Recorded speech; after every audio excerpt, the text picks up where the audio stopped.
Trump Christmas message. సాధారణంగా Christmas మెసేజ్లో happy Christmas, merry Christmas అంటూ విష్ చేస్తారు, ఆనందాన్ని పంచుకుంటారు.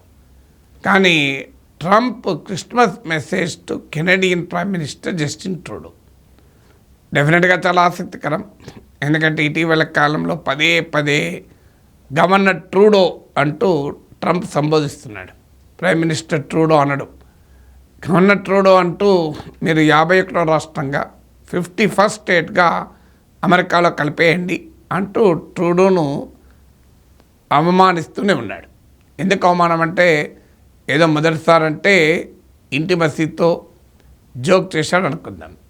రెండోసారి అంటే ఆ జోక్ కాదు, అది సడన్లీ ఇన్సల్ట్. ఒక దేశాధ్యక్షుడు మరో దేశ ప్రధానిని గవర్నర్గా సంబోధించడం, ఒక సావరెన్ కంట్రీని మరో సావరెన్ కంట్రీ ప్రెసిడెంట్ వచ్చి మా కంట్రీలో రాష్ట్రంగా మారండి అని అనడం అంటే కేవలం ట్రూడోను అవమానించడమే కాదు, కెనడాను అవమానించడం, కెనేడియన్ పీపుల్ని అవమానించడం. కానీ ట్రూడో ఏమీ చేయలేని పరిస్థితి. ఎందుకంటే సీరియస్ ఎకనామిక్ క్రైసిస్లో ఉన్నారు. ట్రూడో పాపులారిటీ రేటింగ్ ఘోరంగా పడిపోతున్నాయి. ఆయన ఎలక్ట్ అయినప్పుడు 63% ఆఫ్ కెనడా ప్రజలు ట్రూడోను ఎండార్స్ చేస్తే ఇప్పుడు ఆయన అప్రూవల్ రేటింగ్ 30% పడిపోయాయి. అందువల్ల ట్రూడోకు మద్దతుగా ఉన్నటువంటి కోalition పార్ట్నర్లు ఒక్కరొక్కరే పక్క జరుగుతున్నారు. సో ట్రూడో ఏ క్షణమైనా ప్రభుత్వం పడిపోవచ్చు. ఒకవేళ ఈ గండాలన్నీ తట్టుకున్న అక్టోబర్లోగా ఎన్నికలు జరగబోతున్నాయి. ఎన్నికల్లో జస్టిన్ ట్రూడో ఓడిపోవడం ఖాయం. అందుకే ట్రంప్ ఉరికించి కొడుతున్నాడు. సో అందువల్ల క్రిస్మస్ మెసేజ్లో కూడా merry Christmas to governor Trudeau అంటూ కెనడాను అమెరికాలో కలిపేస్తే, అమెరికాలో 50 స్టేట్స్ ఉన్నాయి, 51st స్టేట్గా కెనడాను కలిపితే బంపర్ ఆఫర్ నీకు అంటూ 3 ఆఫర్లు ఇచ్చాడు. ఒకటి, నీ పైన కెనడా పైన విధించే ఆంక్షలు ఇక ఉండవు. ఎందుకంటే ఇతర దేశాల పైన డ్యూటీస్ ఆంక్షలు ఉంటాయి, కానీ సొంత దేశంలో ఒక రాష్ట్రానికి మరో రాష్ట్రానికి ఇంపోర్ట్ డ్యూటీస్ ఉండవు. అందువల్ల కెనడా కనుక అమెరికాలో కలిపేస్తే మీకు కనీసం టారిఫ్స్ 60% తగ్గిపోతాయి. ఇది ఆఫర్ నెంబర్ 1.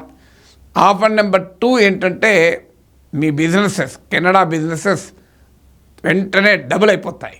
ఆఫర్ నెంబర్ 3, ప్రపంచంలో ఏ దేశానికి దొరకని అత్యంత శక్తివంతమైన భద్రత మీ కంట్రీకి మీ కెనడాకు దొరుకుతుంది.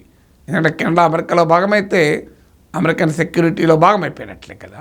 ప్రపంచంలోనే హైయెస్ట్ మిలిటరీ సెక్యూరిటీ ఉన్న కంట్రీ అమెరికా. అందువల్ల ఈ 3 ప్రయోజనాలు నీకుంటాయి అంటూ జస్టిన్ ట్రూడోను గవర్నర్ ట్రూడో అంటూ సంబోధిస్తూ మరోసారి ట్రంప్ ఇలా వ్యాఖ్యానించాడు. మరి ఇది జరుగుతుందా? ఏ సావరెన్ కంట్రీ అయినా వెళ్ళి ఇంకో కంట్రీలో మెర్జ్ అవుతుందా? ఇది కెనడాలో ప్రజలు ఒప్పుకుంటారా? మరి ఎందుకు ట్రంప్ పదే పదే ఇలా అంటున్న ట్రూడో పైన ఆయనకు ఎందుకు అంత కోపం?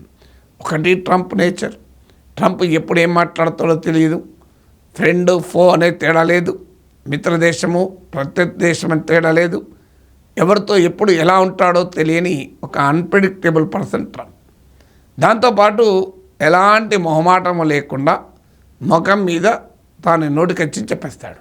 ఇది ట్రంప్కున్న మరో ప్రత్యేకత.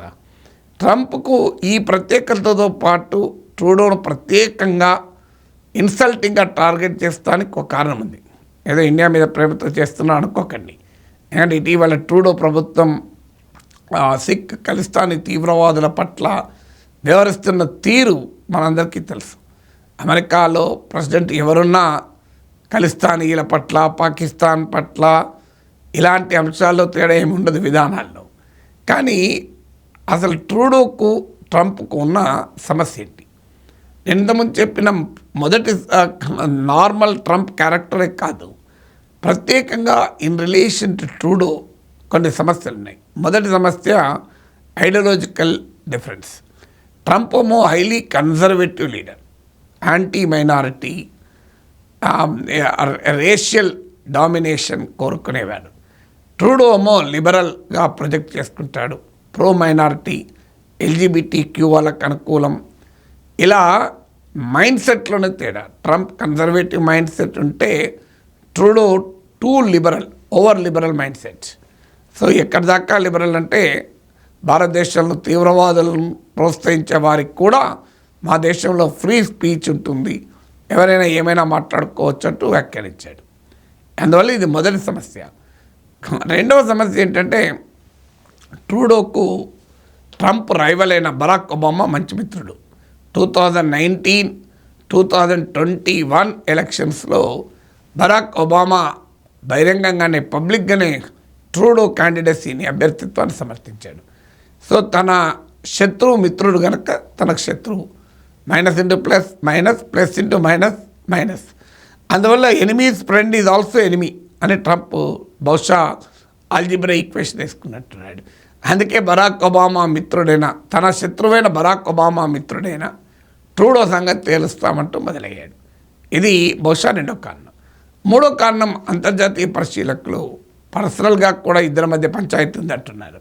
2019లో యూకేలో NATO summit, North Atlantic Treaty Organization summit జరిగింది. ఆ సమ్మిట్లో ట్రంప్, ఇమాన్యుయల్ మ్యాక్రాన్ ఇలాంటి అగ్రనాయకులు అందరూ ఉన్నారు. So UK prime minister Boris Johnson ఆ టైంలో ట్రూడో ట్రంప్ అనేది జోక్ వేశాడట. ఆ జోక్ మైక్ క్యాప్చర్ చేసింది. ఆ జోక్ ప్రపంచానికి అందరికీ తెలిసింది. దాంతో ట్రంప్ కోపం వచ్చి నాటో సమ్మిట్ మధ్యలో వచ్చేసాడు.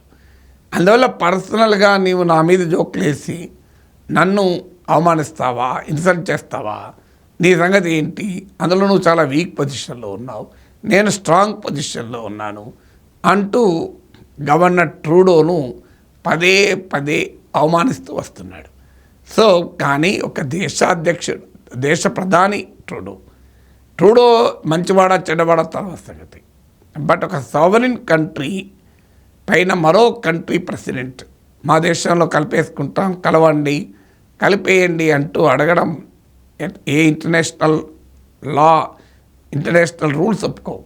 బట్ ట్రంప్కు అవన్నీ పరిమితం అవన్నీ పనిచేయవు. ట్రంప్తో వ్యవహరించేది ఒకటే, పొజిషన్ ఆఫ్ స్ట్రెంగ్త్తోనే వ్యవహరించాలి. లేదా పొజిషన్ ఆఫ్ స్ట్రెంగ్త్ కాకపోతే ఆ స్ట్రాటజిక్ మైండ్ అన్న ఉండాలి, వ్యూహాత్మకమైన mind. Emmanuel Macron, Benjamin Netanyahu, even Narendra Modi ఇలాంటి వాళ్ళు ట్రంప్తో చాలా బాగానే మేనేజ్ చేసుకోగలిగారు కదా. Trump knows a specific language, Trumpic language అని మనం పేరు పెట్టాలి. ట్రంప్తో నీవు నీ భాషలో మాట్లాడితే అర్థం కాదు. ట్రంప్కే ప్రత్యేకమైన ఒక లాంగ్వేజ్, ట్రంపిక్ లాంగ్వేజ్లో మాట్లాడాలి. అప్పుడే ట్రంప్కి అర్థమవుతుంది. అది ట్రూడోకి అర్థమైనట్లేదు.